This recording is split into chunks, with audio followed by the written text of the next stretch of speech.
ఊరు చివర మనిషి పుస్తకావిష్కరణ కార్యక్రమానికి సభాధ్యక్షత వహిస్తున్న సభాధ్యక్షులు భూపతి వెంకటేశ్వర్ గారు, తెలంగాణ ప్రజా సాంస్కృతిక వేదిక అధ్యక్షులు. ఈ కార్యక్రమంలో మన ఈరోజు ప్రధాన కర్త, మనం ఎవరి కోసమైతే ఈ కార్యక్రమం నిర్వహిస్తున్నామో వారు రాములు గారు, రిటైర్డ్ పోలీస్ అధికారి. అదేవిధంగా రాములు గారు ఇద్దరు పోలీస్ అధికారులు, సార్ డిఎస్పి రాములు గారు. అదేవిధంగా మన ఎస్ఏ డేవిడ్, దియా విఘ్నేష్ రచయిత్రి. పాల్గొంటున్న అందరికీ విజ్ఞాన అభినందన. మొట్టమొదటగా అంటే ఇప్పుడు ఈ పుస్తకం మీద చర్చకు వచ్చినప్పుడు నాకు ఎప్పుడు ఒకటి బయట చర్చల్లో గమనించింది, లేదా ఒకరిద్దరు నేను ఇట్లా పోతుంటే అన్నది, పోలీస్ ఆఫీసర్ ఆత్మకథ కూడా ఉంటుందా? ఏం చెప్తారు? ఎన్కౌంటర్లు, కేసులు ఇవే చెప్తారు, ఇంకేం మాట్లాడతారు? పోలీస్ ఆఫీసర్ అనగానే, పోలీస్ డిపార్ట్మెంట్ అనగానే కరప్షన్ కదా, దాని గురించి ఎట్లా ఉంటుంది? ఇలాంటి అనేక రకాలు ఒకవైపు వస్తే, రెండో వైపు దళితుడు ఎక్కడ ఉన్న వాళ్ళు, వీళ్ళకు కూడా ఆత్మకథలు ఉంటాయా? స్వీయ కథలు ఉంటాయా? స్వీయ గాథలు ఉంటాయా? ఇవి కూడా రాస్తారా? ఇప్పుడు రెండు అంశాలు మన ముందున్నాయి. ఒకటి, ఇవి కూడా రాస్తారా, రాయాల్సిన అవసరం ఎందుకుంది, చదవాల్సిన అవసరం మనకెందుకుంది, ఎందుకు చదవాలి? ఈ రెండు అంశాల మీద చర్చ బాగా జరుగుతూ ఉంది, జరగాల్సిన అవసరం. ఎందుకని మనకి సహజంగా ఉన్న ఏంటంటే, స్వీయ గాథలు అనగానే, నేను ఆత్మకథ అనే పదాన్ని వాడలేను, స్వీయ గాథలు. ఎవరైనా తన స్వీయ గాథ రాసుకునేటప్పుడు, అరే వాళ్ళ కంఠశోష, రాహుల్ గారు అలా చెప్పుకున్నాడు, నా గోస, ఆ గోస మనకెందుకు యాతన కావాలి, మనం ఎందుకు చదవాలి అనేది ఒక అంశం అయితే, అసలు ఈ స్వీయ కథలు మనకెందుకని మనకుండే ఒక మైండ్ సెట్ ఏంటంటే, స్వీయ గాథలు రాయాలంటే వాళ్ళు సమాజంలో చాలా ఉన్నతమైన స్థానంలోకి వెళ్ళి ఏదేదో సాధించిన వాళ్ళు, అవి అంటే పెద్ద పేరు ప్రఖ్యాతులు సంపాదించిన వాళ్ళవి మాత్రమే ఉంటాయి, వాళ్ళవి మాత్రమే మనం చదవాలి, మన టెక్స్ట్ బుక్లు అయ్యే ఉంటాయి. మనకు చిన్నప్పటి నుంచి అదే అలవాటు చేశారు. కానీ ప్రతి మనిషికి ఏదో ఒక గాథ ఉంటుంది. అదే ముఖ్యంగా వర్ణాధిపత్య, కులాధిపత్య వ్యవస్థ తరతరాలుగా ఈ సమాజంలో పాతుకుపోయిన సందర్భంలో, ఎవరైతే అట్టడుగున పద్భాగో శూద్ర అజాయత్, మీరు పాదాల నుంచి పుట్టారు, చాకరీ చేయడానికి మాత్రమే పుట్టారు అనే వాళ్ళు కొన్ని వేల ఏళ్ల నుంచి సంపదకు దూరమై, శ్రమకు దూరమై, అలా అణచివేయబడిన వాళ్ళ నుంచి ఒకరిద్దరు ఆ స్ట్రగుల్ నుంచి బయటకు వస్తే ఆ తన్లాట ఎంతగా ఉంటది, ఎంత తన్లాట నుంచి బయటకు వస్తే ఆ స్థాయికి చేరుకోగలుగుతారు. ఆ తన్లాటని ఈరోజు ఈనాటి యువతకి వెళ్లాల్సిన అవసరం ఉంది. లేకపోతే ఏమనుకుంటున్నారు నేటి యువత, అమ్మాయ్య ఏదో తెచ్చి పెట్టారు కాబట్టి ఇక వాళ్ళ ముందు తరాలు, రెండు తరాలు కాస్త కష్టాలు పడి ఆ తనలాట నుంచి వాళ్ళు బయటపడ్డారు, వాళ్ళు అయిపోయినాక లేదో చెప్తా ఉంటే ఇటు తిరిగి ఇదే అల్లరి చిల్లరి, ఇదే లైఫ్ అనుకొని మళ్ళీ అటు సన్నాసులాగా మారే పరిస్థితిలోకి వెళ్తాం. కాబట్టి ఇలాంటి చరిత్రలు నేటి తరానికి అందాల్సిన అవసరం ఉంది. ఆ తరాలు దీని నుంచి రెండు, ఒకటి స్ఫూర్తైనా పొందొచ్చు, లేదు రెండోది అందులోనే చెప్పుకున్నట్టు గుణపాఠమైనా అయి ఉండొచ్చు. అందుకే మన డేవిడ్ అందులో ముందు మాటలోనే ఒక మాట స్పష్టంగా రాశాడు.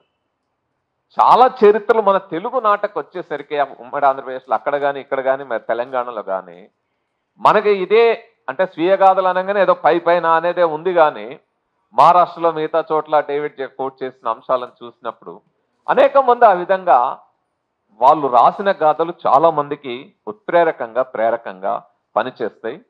అది ఈ పుస్తకం ద్వారా నాకైతే అది అనిపించింది. రెండో అంశం, నేను పుస్తకం లోతుల్లోకి వెళ్లే ముందు, రచయిత్రి దియా కవిత్వం మేము చదువుతాం, అభిమానిస్తాం ఆమెను. ఈ కథలు అనేది ఏదో ఒకటి రెండు అట్లా రాసింది, అది చూస్తున్నాం. కానీ ఒక స్వీయ గాథ, ఒక పుస్తకం రాయడం అనే దాన్ని ఎలా ఉంటుందో ఏమో అని నేను అనుకున్నా. తను ఫోన్ చేసి చెప్పి ఇట్లా పుస్తకం చదవాలి అది దాన్ని. అప్పుడు ఎందుకంటే స్వీయ గాథ అనేసరికి ఇప్పుడు నా గాథ గురించి, నా తనలాట, నా బాధలు, నా మానసిక సంఘర్షణ, నా వ్యవహారం అంతా నాకు తెలుస్తుంది. ఏమాత్రం పరిచయం లేని ఒక వ్యక్తి ఒక 75 ఏళ్ల మనిషి యొక్క సంఘర్షణని, అది జీవితంలో జరిగినా లేదా కుటుంబంలో జరిగినా తనలో తాను మానసిక సంఘర్షణని ఇదంతా ఒడిసిపట్టి, అంటే ఒక అంతరంగాన్ని అంతఃసారాన్ని ఒడిసిపట్టి రాయాలి. చెప్పడం ఓకే, చెప్పినా కూడా దాన్ని పట్టుకోగలగాలి. ఆ పట్టుకున్న దాన్ని ఆ కలంలోకి వంపాలి. అది ఆ పుస్తకం మీద అక్షర రూపంలో మొలకెత్తాలి. అలాంటి మొలకలెత్తినే మనందరం కాస్త చదువుకునేటట్టు ఉండాలి, ఆసక్తికరంగా ఉండాలి. లేకపోతే మొదటి పేజీలోనే ఇక చాలు మూసేద్దాం అనే దగ్గరికి, లేకపోతే చదవగానే నిద్ర వచ్చేటట్టు ఉంటే అది అసలు చదవబుల్గా కూడా ఉండదు. సో ఇలాంటి ఎలా ఇదొక పెద్ద టాస్క్, ఛాలెంజ్ ఎట్లా ఎత్తుకున్నది, ఏం చేస్తుంది అని నేనైతే ఆ చదువుకునేటప్పుడు అన్నా.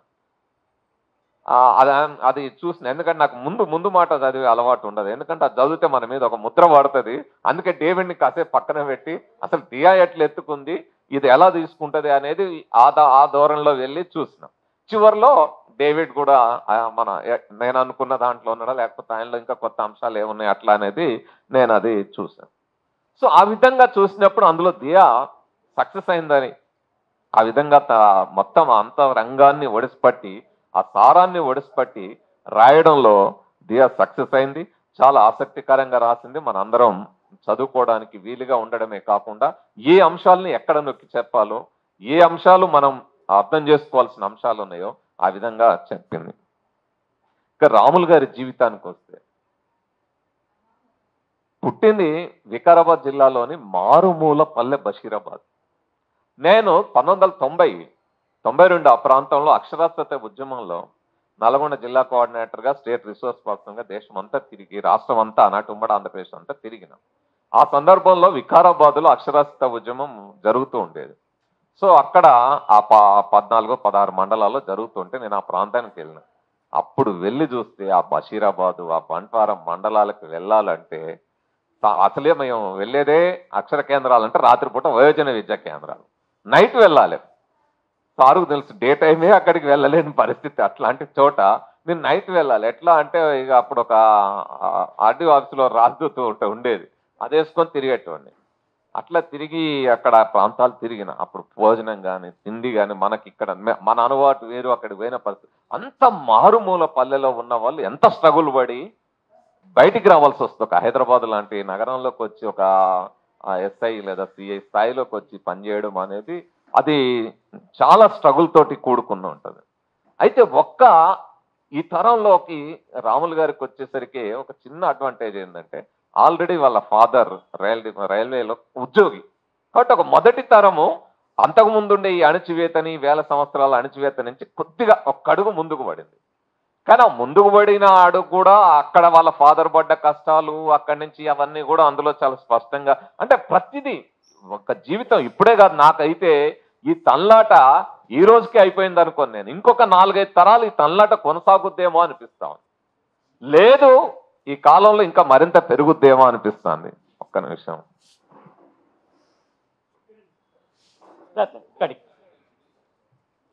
ఇప్పుడు మీ అందరికీ తెలుసు, మన ముఖ్య అతిథి, మా దృష్టిలో ముఖ్య అతిథి జాతీయ సినీ గేయ రచయిత శ్రీ సుద్దాల అశోక్ తేజ గారు పుస్తకాన్ని ఆవిష్కరించాల్సిందిగా విజ్ఞప్తి.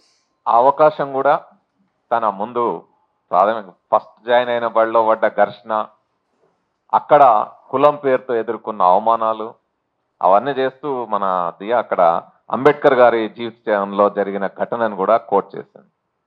ఇది అంబేద్కర్ గారి జీవితంలో జరిగింది, ఓకే, మన అందరికీ అర్థమవుతుంది అది అంబేద్కర్ గారి జీవితంలో జరిగింది. అక్కడి నుంచి ఆయన ఏ విధంగా ఛాలెంజ్ చేసి బయటకు వచ్చింది, ఇది అందరికీ తెలిసిందే. కానీ ఈ దేశంలో నాకు తెలిసి ప్రతి దళితుడు, శూద్రుడికి జీవితంలో ఎప్పుడూ ఒకసారి జరిగిన అనుభవమే ఈ వివక్ష. కులాధిపత్య సమాజంలో ప్రతి ఒక్కరూ ఎదుర్కొన్నదే. సుద్దాల అశోక్ తేజ సినిమాకు పోయినప్పుడు ఏం రా అని రెడ్ కార్పెట్ పరిచయం పిలవలే.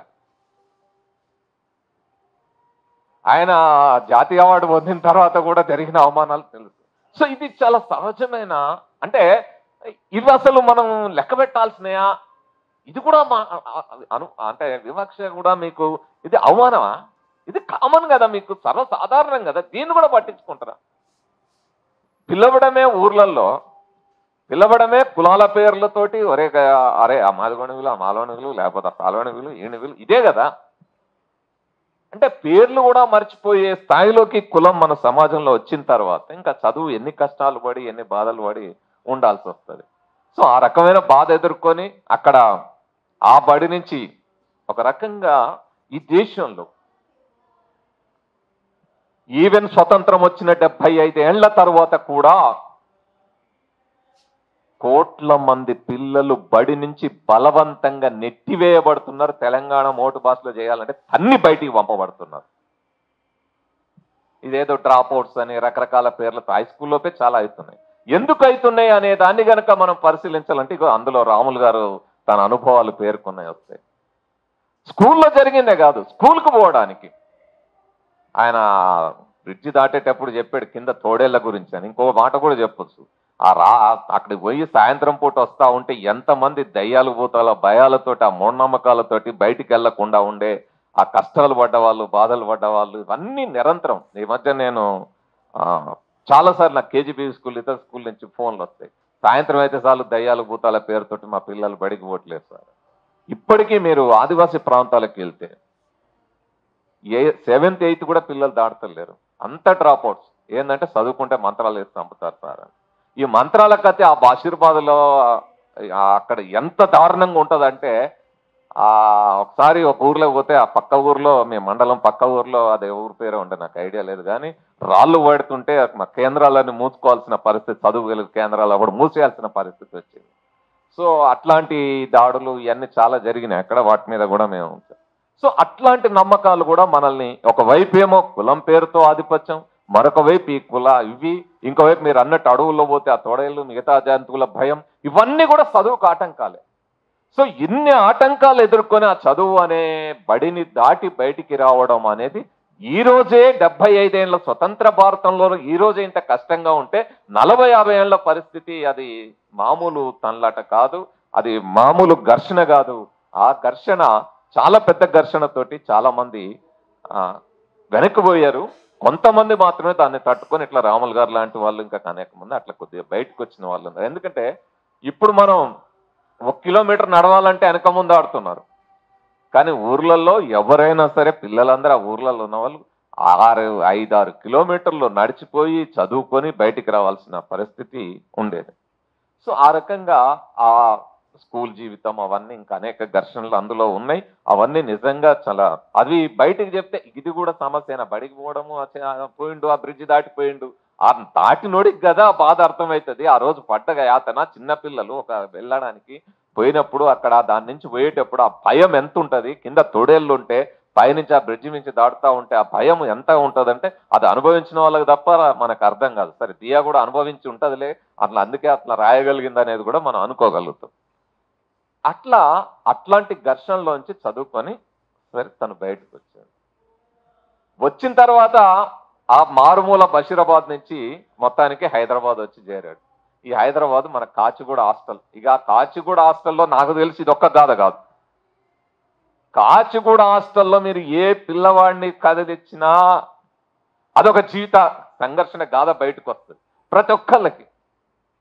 అక్కడ పోతే వాళ్ళకి గది లేక 2-3 రోజులు తిండి లేక ఆఖరికి పచ్చడి మెతుకులు కారం మెతుకులు వేసుకొని తిని అల్సర్ అయిన ఫ్రెండ్స్ నాకు తెలుసు. అల్సర్లు వచ్చి ఇట్లా కింద మీద పడ్డోళ్ళు ఇప్పటికీ మనం పోతే ఆడ స్నానానికి నీళ్లు ఉండవు, లెట్రిన్ పోవడానికి ఉండదు. అట్లాంటి బాధలన్నీ పడి ఘర్షణలన్నీ పడి బయటకు వచ్చి పోయి చదువుకుందామని స్కూల్లోకి పోతే అక్కడ ఘర్షణ. ఆఖరికి డేవిడ్ అలా చెప్పినట్టు ఆ కాలేజీకి పోతే సిటీ కాలేజ్ చాలా మంచి కాలేజ్, అందరికి ఫేమస్ అయిన కాలేజీ. అట్లాంటి కాలేజీలో కూడా మళ్ళా లెక్చరర్ నుంచి ఏ పొరపాటు జరిగినా ఇమ్మీడియట్గా వచ్చే పేరేంది, కొట్టాల్సి వచ్చినా తిట్టాల్సి వచ్చినా అదే అడ్డం ఎమ్మటే. ఇక వీడు అది తిట్టు ఆఖరికి నువ్వు చంపినావో లేదు కానీ ముందొచ్చి మాత్రం రంపంతో పొడిచినట్టే లేదా పెద్ద తల్వార్తో పొడిచినట్టే కులవాడ అడ్డం వచ్చి ఉంటుంది. సో దాంతో కాలేజీ నుంచి నెట్టివేయబడు. సో ఇలాంటి సంఘర్షణలు తట్టుకొని బయటికి రావడం అనేది ఒక సాధారణ జీవితంలో అంటే ఇది సాధారణపరమైన అంశాలుగా మనకు అనిపిస్తాయి. ఏముంది ఇవి కూడా సమస్యలే, కానీ అనుభవించిన ఆ మానసిక సంఘర్షణ ఉంటుంది అది అనుభవించిన వాళ్ళకి తెలుస్తుంది. సో అలాంటి సంఘర్షణ అనుభవించిన వాళ్ళందరికీ కూడా ఇది నేనొక్కడే అనుభవించిన కాదు, ఇలాంటి వాళ్ళు ఇంకా నాకు చాలా మంది ఉన్నారు అనేది గాథ చదవడం ద్వారా అందరికీ అదొక అవగాహన కలిగే అవకాశం ఉంటుంది. సో అందరు కూడా నేను పడ్డా, ఇట్లాంటి వాళ్ళు ఉన్నారు, వాళ్ళందరూ బయటకు వచ్చినప్పుడు నేను కూడా రాగలననే ఒక కాన్ఫిడెన్స్ కూడా ఈ ఘటన ఇవి వివరించిన తీరులో అది ఆ చదివే వాళ్ళకి ఆ కాన్ఫిడెన్స్ కూడా ఇచ్చే. అంటే నేటి యువతరానికి ఈ పుస్తకం చదవడం అనేది ముఖ్యంగా దళితులకి, శూద్రులకి ఇది చాలా అవసరం, ఇది చదవడం గిరిజనులకి అనేది నా అభిప్రాయం. సో అట్లాంటి తన్లాటలు అక్కడ పడి అక్కడి నుంచి వచ్చి మొత్తానికి అటో ఇటో చేరి ఉద్యోగంలో జాయిన్ అయ్యారు. అదంతా పెద్ద ప్రవసనం, మళ్ళీ నేను మొత్తం పుస్తకం అంతా చదివితే మీరు ఇక్కడే అయింది. కానీ ఉద్యోగంలో జాయిన్ అయిన తర్వాత నాకు అంబేద్కర్ చెప్పిన ఒక మాట గుర్తొస్తే, కమ్యూనిస్టులకు ఒక మాట చెప్తాడు ఆయన. ఏం చెప్తాడంటే, ఈ దేశం మీరు చెప్పినట్టు సమాజ పరిణామంలో గత్తరిగిపోదు కాదంతా ఆలోచిస్తే ప్రపంచంలో అంతా శ్రమ విభజన జరిగింది, వర్గాలుగా ఏర్పడింది. కానీ భారతదేశంలో శ్రమ విభజన మాత్రమే జరగలేదు, శ్రామికుల విభజన జరిగింది. అందువల్ల మీరు ఇక్కడ విప్లవాన్ని జయప్రదం చేయాలనుకుంటే ఈ కులం అనే అంశాన్ని మీరు అడ్రస్ చేయకుండా మీరు విప్లవానికి వెళ్తే శ్రామికుల మధ్య ఐక్యత సాధ్యం కాదు, ఆ విభజన ఉంది. పొరపాటున ఏదైనా కారణం రీత్యా విప్లవం జయప్రదం అయినా కూడా విప్లవ అనంతరం మొట్టమొదట మీకు అడ్డం వచ్చే మీ కాళ్ళకి అడ్డం పడేది కులమే అంటాడు. నువ్వు విప్లవం సక్సెస్ అది చైనాలోనో రష్యాలో వచ్చినట్టు అధికారంలోకి వచ్చినా మళ్ళా నీ కాళ్ళకి కులమే అడ్డం పడుతుంది, శ్రమ విభజన అంత దారుణమైన పరిస్థితి ఉంది అంటాడు. సో అక్కడే మీరు ఎక్కడ పోయినా ఇది అడ్డం పడుతూనే ఉంటుంది కాళ్ళ సందులో, నువ్వెంత స్థాయి కన్నా వెళ్ళు. అది అలా వచ్చి ఇట్లా వచ్చి కాళ్ళ మధ్యలో పడి ఉంది. కానీ అదే ఆధిపత్య కులాలకు వచ్చేసరికి ఏమవుతుంది, ఎన్ని తప్పులున్నా వాళ్ళకు చదువు చక్క వచ్చినా రాకున్నా అందులో మాత్రం ఎక్కి కూర్చుంటారు. సో ఇక్కడ ఒక్కొక్కళ్ళము ఎవరు ఏ స్థాయికి చేరినా కూడా దాని వెనుకాల చాలా పెద్ద ఎత్తున సంఘర్షణ ఉంది. అది లేకుండా ఇంత దూరము వచ్చేది సాధ్యం కాదు. సో అలాంటి సంఘర్షణ రాములు గారి జీవితంలో కూడా అనేక ఘటనలు జరిగాయి. ఒక చిన్న ఉదాహరణ తీసుకుంటే, సస్పెండ్ అయితే ఒక ప్రభుత్వ ఉద్యోగి సస్పెండ్ అయితే 6 నెలల్లో రివోక్ చేయాలి. అది జనరల్ ప్రాక్టీస్. 1.5 ఏడాదిన్నర 2 ఏళ్ళైనా కూడా ఎందుకు మళ్ళా సస్పెన్షన్ లో ఉండాల్సిన పరిస్థితి ఉంటుంది. సో అక్కడ మళ్ళా అడ్డం వచ్చేది కులమే. ఇది వేరే వాళ్ళకి రాదు, అది వస్తే వాళ్ళకి వెనకాల చాలా ఉన్నాయి. అందులో మళ్ళా నిజాయితీగా నిలబడ్డ వాళ్ళకి ఇంకా కష్టం. నిజాయితీగా నిలబడ్డది అది నిజాయితీగానే చెప్పాడని నేను అనుకుంటా రాములు గారు. అంటే ఒక రికమెండేషన్ వచ్చి మీరు చేయాల్సి వచ్చినప్పుడు దానికి మళ్ళీ కండిషన్స్ పెట్టి పెళ్లి చేసుకుంటేనే నీకు ఇది ప్రమోషన్ వస్తుంది లేకపోతే ఇవి వస్తాయి అన్నప్పుడు కూడా అది తట్టుకొని నిలబడి ఇలాంటి ఛాలెంజెస్ కూడా ఫేస్ చేయడం అనేది జీవితంలో చాలా పెద్ద సంఘర్షణ పడుతుంది తప్ప అది సాధ్యం కాదు. ఇంకోవైపు ఇది ఇట్లనే కొనసాగుతా ఉంది, అధికారులతో గొడవలు ఇవన్నీ ఉంటాయి. ఒక నిజాయితీ గల అధికారి దావూద్ ఇబ్రాహిం లాంటి ఒక స్మగ్లర్తో, ఇంటర్నేషనల్ స్మగ్లర్తో గొడవపడి వచ్చిన తర్వాత డిపార్ట్మెంట్ ఎంత సపోర్టివ్గా నిలబడాలి. తన జీవితంలో అలాంటి ఒక 2-3 చాలా అంటే life threat and challenges face చేశారు. వాటిని తట్టుకొని నిలబడ్డ వాళ్ళని ఎంత డిపార్ట్మెంట్ సపోర్టివ్గా నిలబడాలి. సపోర్టివ్గా నిలబడకపోను వేరే అంటే అబద్ధపు ఆరోపణలు నెట్టి సస్పెండ్ చేయడము లేకపోతే పనిష్మెంట్ల కింద పెట్టడము ఇలాంటివి అంటే ఆ డిపార్ట్మెంట్లు. అందుకే నేను వచ్చేటప్పుడు ఒక లాయర్ అంటుంటే ఏదో నేను ఎటు పోతున్నా అంటే ఇట్లా ఒక పుస్తక ఆవిష్కరణ ఉంది వెళ్తున్నా అది అనగానే పోలీస్ ఆఫీసర్ పుస్తక ఆవిష్కరణ, పోలీస్ ఆఫీసర్ అంటేనే కరప్షన్ కదా, ఇది లేకుంటే ఎట్లుంటుంది అని. సార్ ఆ కరప్షన్ ఉన్నప్పుడు ఎట్లా ఎదుర్కొంటారో కూడా ఉంటుంది సార్ అని చెప్పి నేను వచ్చిన. సో ఇది కామన్ గా మనకు ఉండే అంశాలు. అట్లాంటిది పోలీస్ డిపార్ట్మెంట్లో కరప్షన్ ఉంటుంది. ఆ కరప్షన్ ని లేని అధికారులు అంటే నిజాయితీ నిబద్ధతతో పనిచేసే అధికారులు ఎదుర్కొనే కష్టాలు బాధలు ఎలా ఉంటాయి అనేది ఈ పుస్తకం ద్వారా మనకి అవగతం అవుతుంది. సో వారి అనుభవాలన్నీ అక్కడి నుంచి అట్లా ప్రతి అంశం మనం అలా చూసుకుంటూ వెళ్ళచ్చు. అలాంటి సందర్భంలో చాలాసార్లు చాలా మంది ఇలాంటివి వచ్చినప్పుడు ఎక్కడో ఒక దశలో వెనకడుగు వేస్తారు. అది తప్పనిసరి పరిస్థితి కింద కూడా ఉంటుంది. అంటే ఇక తట్టుకోలేరు, ఇక ఆ ఘర్షణ సంఘర్షణ పడలేక ఎక్కడో దగ్గర దాన్ని వదిలిపెట్టి రాజీ పడ్డం అనేది ఉంటుంది. కాకపోతే రాముల గారి జీవితంలో మనకి పుస్తకంలో చూస్తున్నంత వరకు అక్కడ ఎక్కడా రాజీ లేదు చివరి దాకా, ఈ రోజు వరకు కూడా. అక్కడ మనం ఆయన్ని అభినందించాలి. ఆ విధంగా నిలబడ్డం అనేది చాలా చాలా చాలా గొప్ప అంశం. ఎక్కడ కూడా రాజీ పడకుండా ఇన్ని కష్టాలు ఇన్ని బాధలు వచ్చినా కూడా. సో వీటన్నిటినీ ఎన్ని రోజులు మరి రాములు గారు దియాకి వివరించాడో, వాళ్ళిద్దరు ఎంతసేపు కూర్చున్నారో నాకు తెలియదు, కానీ ఆ రోజులు ఎన్నో లెక్కైతే ఇందులో లేదు. ఎన్నిసార్లు కూర్చున్నారో, ఎంత సిట్టింగ్ వేసి ఏమేమి చెప్పారో కానీ, ఇక్కడి నుంచి అక్కడికి ఎంత పోయిందో కానీ అక్కడి నుంచి మాత్రం చాలా బాగా ఇందులోకి దిగింది. ఇక్కడ దియాని సక్సెస్ఫుల్గా చాలా బాగా దిగింది. అంటే నేను అదే మొదట్లో చెప్పినట్టు, ఒక మనిషి జీవితంలోకి ఇంకో మనిషి ప్రవేశించి ఆ మనిషి మానసిక సంఘర్షణను కూడా అర్థం చేసుకొని రాయడం అనేది ఏదో కథలాగా ఇట్లయింది అట్లయింది ఇట్లయింది అని రాయొచ్చు, కానీ ఆ సంఘర్షణను కూడా అంటే తనే అది పడ్డట్టు అనుభవించి రాయడము, ఆ అంతరంగాన్ని పట్టుకోవడం అనేది. అయితే అందులోనే చెప్పినట్టు దియా చెప్పినట్టు రాములు గారికి అట ఫస్ట్ ఆమె ఇంట్రడక్షన్ రాయంగానే, రాయకముందే నువ్వే రాయాలన్నారు ఇతర రచనలు చూసి, రాసిన తర్వాత ఫస్ట్ ఇంట్రడక్షన్ రాయంగానే నేను రాయలేను అంకుల్, ఇది కుదరదు, నాకు నా వల్ల కాదు, నాకు ఎప్పుడు రాయలేదు, ఇది నా వద్దు అంటే, ఆ ఫస్ట్ ఇంట్రడక్షన్ చూడంగానే నువ్వే రాస్తూ నువ్వే రాయాలని రాహుల్ గారు చాలా గట్టిగా చెప్పాడట. సో మనకు కూడా అది అర్థమవుతుంది, ఎందుకు చెప్పారు ఏమిటి అనేది అవి చదివినప్పుడు అర్థం అవుతుంది. కాబట్టి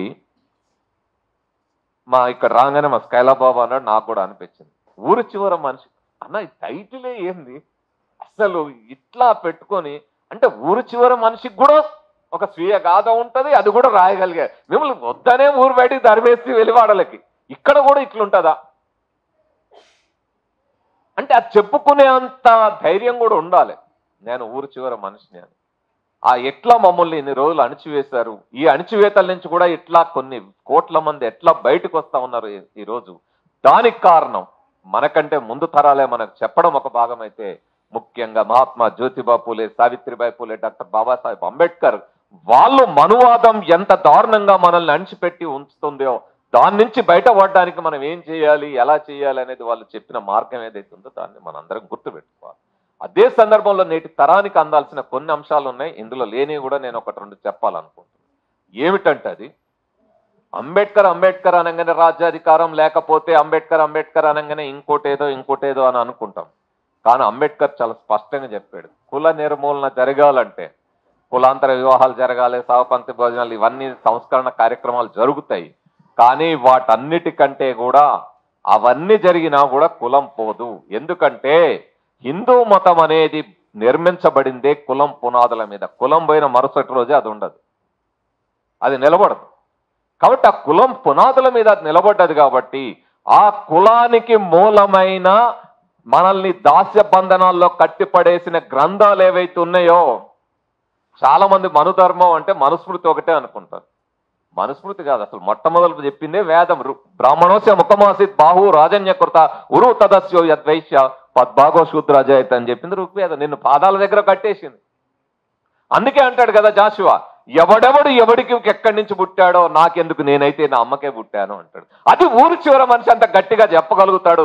మేము మా అమ్మ నాన్నలకు పుట్టాము, మీరు ఎక్కడన్నా పుట్టారో మీరు తెలుసుకోండి, మాకు ఆ పాదాలతో ఆ ముఖాలతో సంబంధం లేదని చెప్పగలగాలంటే ఆ శాస్త్రాల యొక్క బండారాన్ని మనం, వాళ్ళు ఎలా చెప్పారు, జ్యోతిబా పూలే ఎలా చెప్పారు, సావిత్రిబాయి పూలే ఎలా చెప్పింది, Ambedkar, Babasaheb Ambedkar the riddles of హిందూయిజంలో కానీ ఎనిలేషన్ ఆఫ్ క్యాస్ట్లో కానీ ఏం చెప్పారు, ఎందుకు చెప్పారు అనేది మనం అర్థం చేసుకోవాల్సిన అవసరం. అది అర్థం చేసుకోకపోతే ఏమవుతుంది, ఇంత స్థాయికి వచ్చినా నిరంతరం ఈ ఘర్షణ పడలేని వాళ్ళు ఏమవుతారు? పిల్లల్ని చాలా మంది ఇప్పుడు బాగా చదివిస్తా ఉన్నాం మనం, అక్కడ దాకా మేము తీసుకెళ్లి చదివిస్తా ఉన్నాం, మా పిల్లల్ని ఎంసెట్లు రాయించినాం, ఎంట్రన్స్లు రాయించినాం, నీట్ రాయించినాం, జేఈ రాయించినాం, అయిపోయింది. ఎన్ఐటి సీట్లు కొట్టారు, ట్రిపుల్ సీట్లు కొట్టారు. సీట్లు కొట్టినా కేడికి వెళ్తారు. మీరు కుంభమేళాలో చూసారో లేదో, ఐఐటి బాబా అని మొత్తం మీడియా యూట్యూబ్ ఛానల్ అన్నీ చూపిండి. ఎవరి ఐఐటి బాబా? నువ్వు ఐఐటి దాకా కష్టపడి మన పిల్లల్ని ఐఐటి దాకా ఎన్ఐటి దాకా పంపిస్తే, ఎయిమ్స్ మెడికల్ కాలేజ్ దాకా లేదా ఇంకో మెడికల్ కాలేజ్ దాకా పంపిస్తే, అక్కడికి పోయినాక ఏమవుతారు పిల్లలు? వాళ్ళు ఈ ఘర్షణని తట్టుకోలేక, ఈ మానసిక ఘర్షణని తట్టుకోలేక ఇక్కడేదో పోటీలు పడి బట్టీలు బట్టి చదువు పెట్టి ఆ పైకి పోయినాక అక్కడ బట్టి చదువులు నడవవు, ఇటుక బట్టీలు నడవవు, ఒక ఇటుక వీక్తే మొత్తం గూలిపోయి ఆ సంఘర్షణ పడలేక దాంట్లోంచి బయటకు వచ్చి ఆ కాలేజీలు డుమ్మా కొట్టి గంజాయి దమ్ముకు అలవాటు పడి బట్టలు ఇచ్చే సన్యాసులాగా తిరిగితే వాళ్ళని హీరోలుగా చూపెడతా ఉంటే రేపు పొద్దున మన పిల్లలందరూ అట్టే కదా పోలోమని పోయేది. కాబట్టి ఆ లోతుల్లోకి మనం మా పిల్లల్ని తీసుకెళ్లాల్సిన అవసరం ఉంది. ఆ సంఘర్షణ జరగాలి అంటే మన ముందు తరాలు ఎంత ఘర్షణ పడి, ఎంత తన్లాటతోటి, ఎంత కొంట్లాటతోటి వాళ్ళు అక్కడుండే సామాజిక పరిస్థితుల్ని, అక్కడుండే రాజకీయ పరిస్థితుల్ని, ఆ గ్రామంలో ఉండే పల్లె వాతావరణాన్ని వాటన్నిటిని ఎదిరించి తట్టుకొని నిలబడి బయటకు వచ్చిండ్రో ఆ గాథలన్నీ ఈరోజు మన దగ్గరికి చేరాల్సిన అవసరం ఉంది. ఈరోజు మనం చదవాల్సింది ఈవెన్ నేనంట అంబేద్కర్ జీవిత చరిత్ర లేకపోతే గాంధీ జీవిత చరిత్ర కాదు, మన ఊర్లో మన దగ్గర మన పక్కన ఉన్న వాళ్ళు వీళ్ళు ముందుకెళ్ళడానికి వాళ్ళ జీవితంలో మన అమ్మ, మన నాన్న, మన అమ్మమ్మ, మన తాతయ్య, మన వాళ్ళు ఎన్ని కష్టాలు పడితే, ఎన్ని బాధలు పడితే ఇక్కడికి వచ్చారు, మనం ఈ స్థాయికి వచ్చామో తెలుసుకుంటే కానీ మన వాళ్ళకి ఆ బాధ అర్థం కాదు. కాబట్టి మన పిల్లలకు ఆ బాధ అర్థం చేయించాలి అంటే ఇలాంటి పుస్తకాలు ఇంకా అనేకం రావాల్సిన అవసరం, ఒక్కటి కాదు చాలా రావాలి. సో దియా ముందు ఇంకా రాస్తుందని ఆశిస్తున్నా, డేవిడ్ రాస్తాడని ఆశిస్తున్నా. ఇక్కడ ఉన్న వాళ్ళందరూ రాయాలి. ఎవరికి వాళ్ళు ఎవరో రాయడమే కాదు, వీలైతే మనం ఏ స్థాయిలో పనిచేసినాం ఆ స్థాయిలో ఉన్న వాళ్ళందరము ఎవరి స్వీయ గాథ వాళ్ళు రాసి దాన్ని ప్రచురించాలా. చదువుకున్న ఐదుగురు జీవితాల్లో దాని మార్పు వచ్చి తీరుతుంది. కాబట్టి ఇలాంటి జీవిత గాథలు ఇంకా అనేకం రావాలని కోరుకుంటూ ఈ పుస్తకం గురించి సంక్షిప్తంగా నా అభిప్రాయాలు నేను తెలియజేయాలని మేము ముందుకొచ్చాను. సో అంటే మొత్తం పుస్తకాన్ని మళ్ళా వివరిస్తే అది పుస్తకం చదివినట్టు అవుతుంది. కాబట్టి మిత్రులారా, ఇలాంటి గాథలు మరిన్ని వస్తాయని ఆశిస్తూ రాములు గారికి అభినందనలు తెలియజేస్తున్న ఒక్క అంశం, చివరిలో తన జీవితంలో ఇప్పటికీ ఫేస్ చేస్తున్న ఘర్షణని కూడా ఇది మాత్రం చెప్పడానికి చాలా ధైర్యం కావాలి, చాలా కాన్ఫిడెన్స్ కావాలి. ఎందుకంటే పిల్లలిద్దరూ బ్రతికుండగానే తను ఎదుర్కొన్న ఆ కుటుంబపరమైన సంఘర్షణని అతిగి ఒక ముందు పెట్టడము అనేది చాలా మంది, నేనైతే అంతంత బోల్డ్గా చెప్పగలుగుతా అని నేనైతే అనుకోను. అది అప్పటికి అనేది నేను చెప్పలేను, కానీ అది చాలా గ్రేట్నెస్. దానివల్ల సంఘర్షణ పెరుగుతోంది. ఇంకా నాకు తెలుసు, అంటే నాకు ఇంకా లోతుగా వారితో అంత పెద్ద పరిచయం లేదు, కానీ ఆ సంఘర్షణ ఇంకా పెరుగుతూ ఉంటుంది. అయినా కూడా అది ముందుకు వచ్చింది. సరే, భవిష్యత్తులో మేమేం ఆశిస్తామంటే ఆ సంఘర్షణ తగ్గి మీ కుటుంబంలో ఈ ఎదుర్కొన్న ఛాలెంజ్ కూడా మార్పు వచ్చి వాళ్ళు కూడా అర్థం చేసుకొని మీరు కూడా ఇది ఆ సంఘర్షణ తగ్గి మీ మధ్యలో మళ్ళా అనుబంధం పెరగాలని ఆశిస్తున్నాం. అదే డేవిడ్ చెప్పిన ఒక మాట, మార్క్స్ ఎప్పుడో చెప్పిన మాట, మానవ సంబంధాలన్నీ ఆర్థిక సంబంధాలే అని మార్క్స్ పెట్టుబడిదారి సమాజం మొదలైతున్న తరుణంలో చెప్పాడు. ఈ రోజు దాని విశృంఖలత్వం చూస్తా ఉన్నాం, భారతదేశంలో చూస్తా ఉన్నాం. అది మానవ సంబంధాలను ఎంత విచ్ఛిన్నం చేస్తా ఉంది, ఏ విధంగా చేస్తా ఉంది. డబ్బు మొత్తం మన రాజ్యాన్నే కాదు మన కుటుంబాన్ని కూడా ఏ విధంగా విచ్ఛిన్నం చేస్తా ఉంది. మన అనుబంధాలు, అనురాగాలు, చాలా కవులు రాస్తారు కదా పాటలు, వీటన్నిటినీ ఏ విధంగా అది బ్రేక్ చేస్తా ఉంది అనేది మనకి అర్థమవుతా ఉంది. సో ఇవి కూడా చాలా కుటుంబంలో జరిగే సాధారణ అంశాలుగా ఉంటాయి, కానీ ఆ పడ్డ ఘర్షణ అవన్నిటి నుంచి కూడా మీరు బయటికి రావాలని ఆశిస్తూ ఈ అవకాశం కల్పించిన ముఖ్యంగా దియా ఫోన్ చేసి చెప్పి, నాకు ఎప్పుడు ఈ పుస్తకాలు సమీక్షలు అంత పెద్ద అలవాటు లేదు, కానీ ఏదో ఇక అడిగింది కదా, మళ్ళీ అడిగినప్పుడు నేను లేదంటే ఇడేందుకు ఫోర్స్ కొడతాడు, నేను ఏదో అడుగుతా అని అనుకుంటుందేమో అని ఆమె నుంచి కోపం రాకూడదు అనే ఉద్దేశంతో నేను దీనికి అంగీకరించాను. So thank you. ఈ అవకాశం కల్పించినందుకు మీ అందరికీ ధన్యవాదాలు.